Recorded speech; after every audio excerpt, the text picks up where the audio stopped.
Olá, hoje falaremos sobre marcadores bioquímicos da função renal. Aqui você entenderá mais sobre os rins e sua fisiologia e obterá explicações sobre uma grande variedade de biomarcadores. Os rins possuem diversos papéis na manutenção da homeostase. Nos mamíferos, ambos os rins recebem de 20 a 25% do débito cardíaco.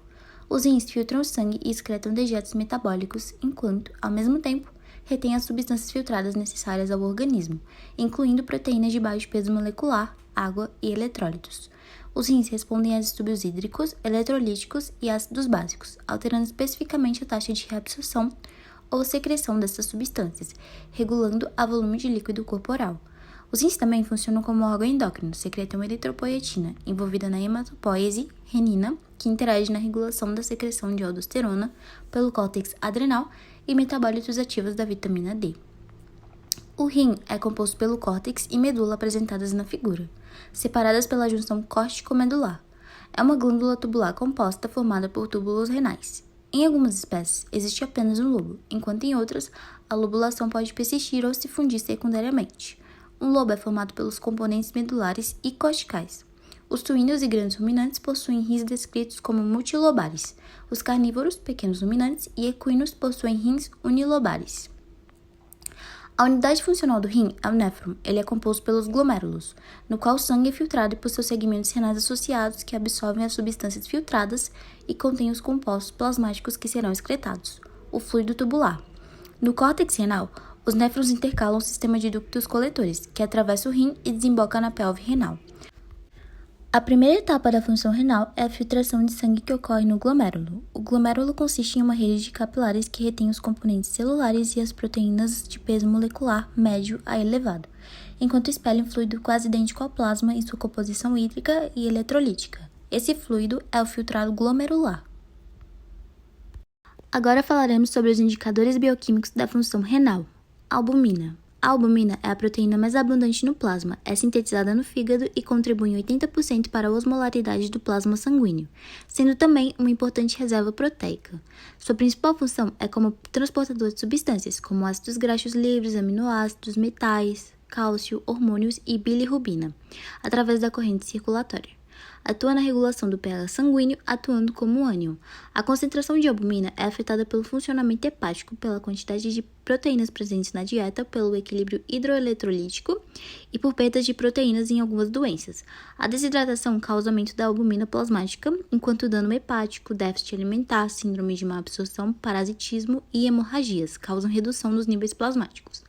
Nas doenças renais, as lesões glomerulares e tubulares causam aumento da filtração das proteínas plasmáticas e redução da reabsorção das mesmas, levando à hipoalbuminemia. A concentração da albumina sérica, juntamente com a presença de proteínas na urina, são indicadores de alteração da função renal.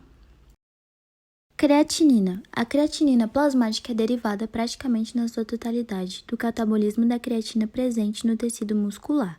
A creatina é um metabólito utilizado para armazenar energia no músculo na forma de fosfocreatina e sua degradação para a creatinina ocorre de maneira constante ao redor de 2% do total de creatina diariamente. A conversão de fosfocreatina em creatinina é uma reação não enzimática e irreversível, na qual participam as enzimas arginina-glicina-amidinotransferase, conhecida como AGAT, guanidinoacetato-metiltransferase, conhecida como GAMT, e creatina-quinase, conhecida como CK.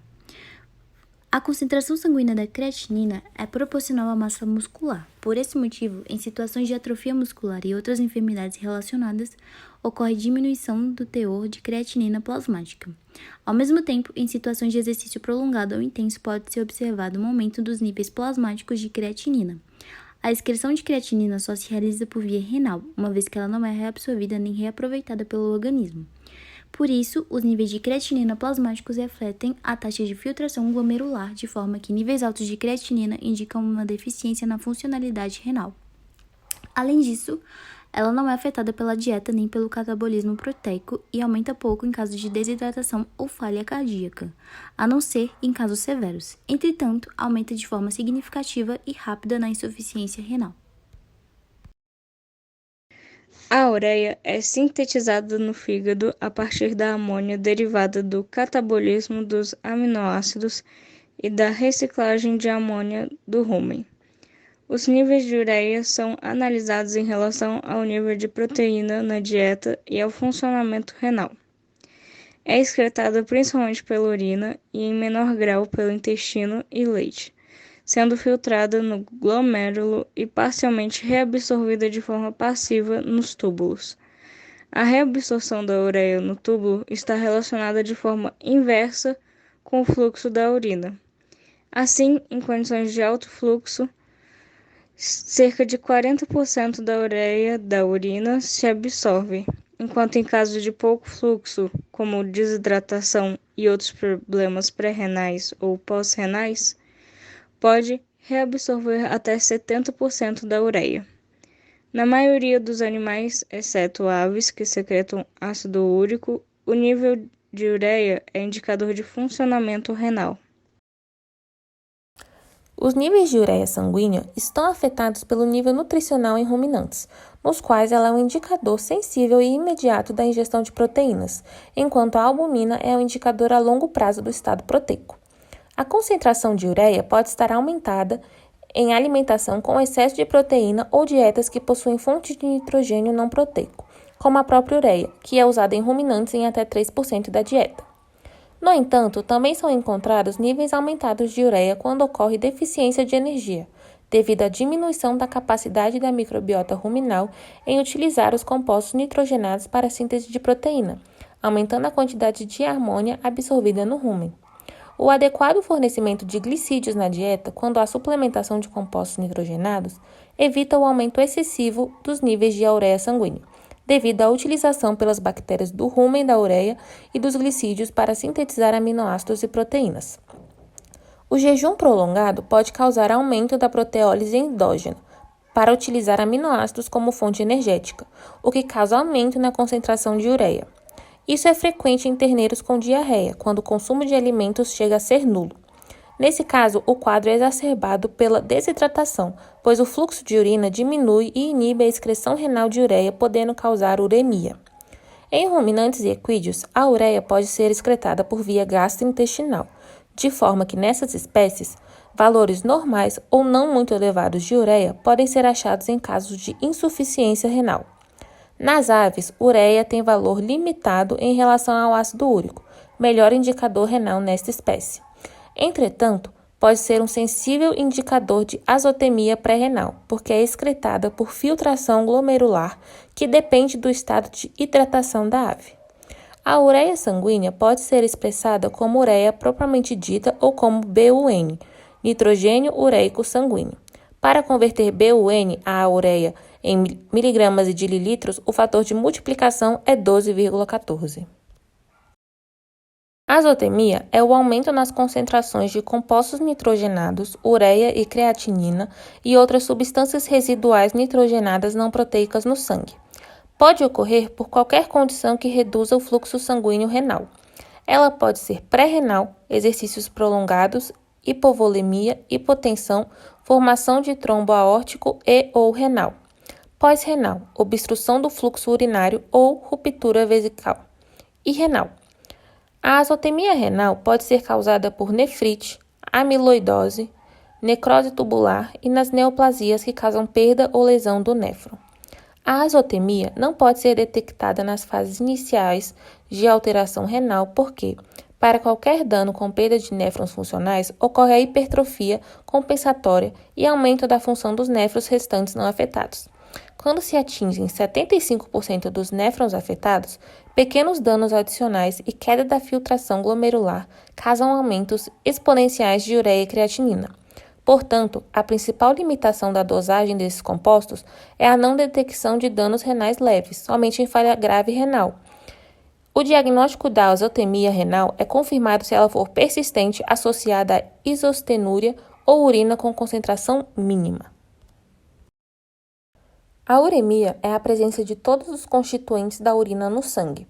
Pode ocorrer secundariamente à falência renal ou a distúrbios pós-renais, incluindo obstrução uretral e ruptura da vesícula urinária.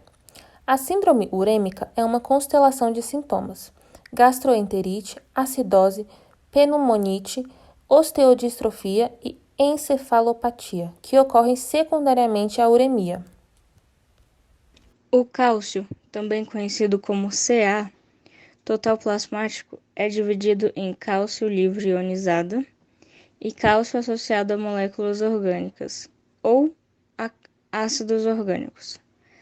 Estas duas formas estão em equilíbrio e sua distribuição depende do pH, da concentração de albumina e da relação ácido-base.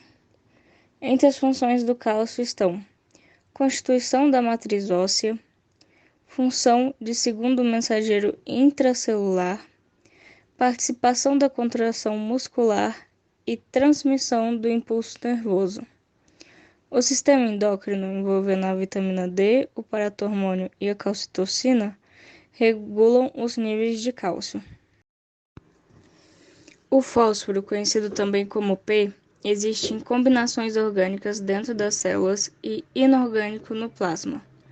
Entre suas funções temos: participa como metabolismo energético do organismo, age como tampão intracelular e é importante para o crescimento da microbiota ruminal. A manutenção dos níveis de fósforo no sangue é feita de modo similar ao cálcio. Em pequenos animais, as lesões progressivas nos néfrons levam à diminuição da excreção renal de fosfato e ao aumento do fósforo sérico. Este aumento causa a diminuição do cálcio circulante e a redução da relação Ca-P, estimulando a secreção do paratormônio ou PTH.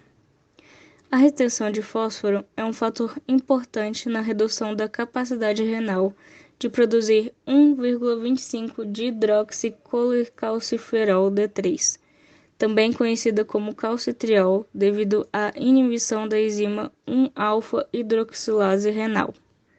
Como consequência da diminuição do calcitriol, ocorre uma redução da absorção intestinal e da reabsorção óssea de cálcio, hipocalcemia e aumento da secreção do PTH. Na tentativa de aumentar as concentrações séricas de cálcio, ocorre o aumento da reabsorção renal e da resorção de cálcio dos ossos e a reabsorção do trato gastrointestinal. Como o rim não está funcional, o fósforo não é excretado e o processo se agrava.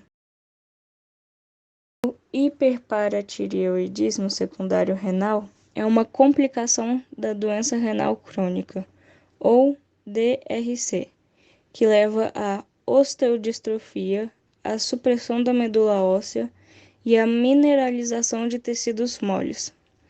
Em cães e gatos com DRC, ocorre a resorção óssea e a substituição deste por tecido conjuntivo fibroso, principalmente nos ossos da face, maxilar e mandíbula.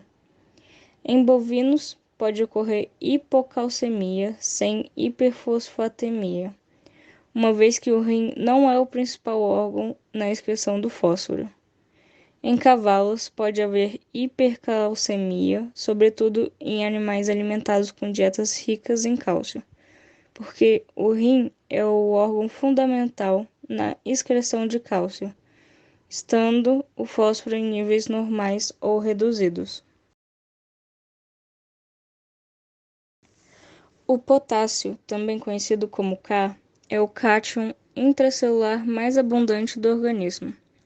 Sua concentração intracelular é similar à concentração extracelular do sódio. A concentração sérica é controlada através da contínua filtração renal.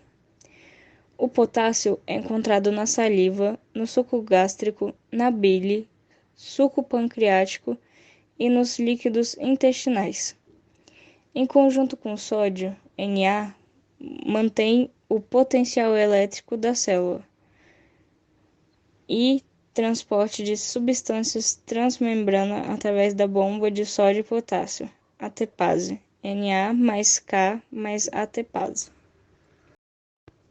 O rim, de forma normal, excreta ácidos, H positivo, e reabsorve bicarbonato, HCO3 negativo.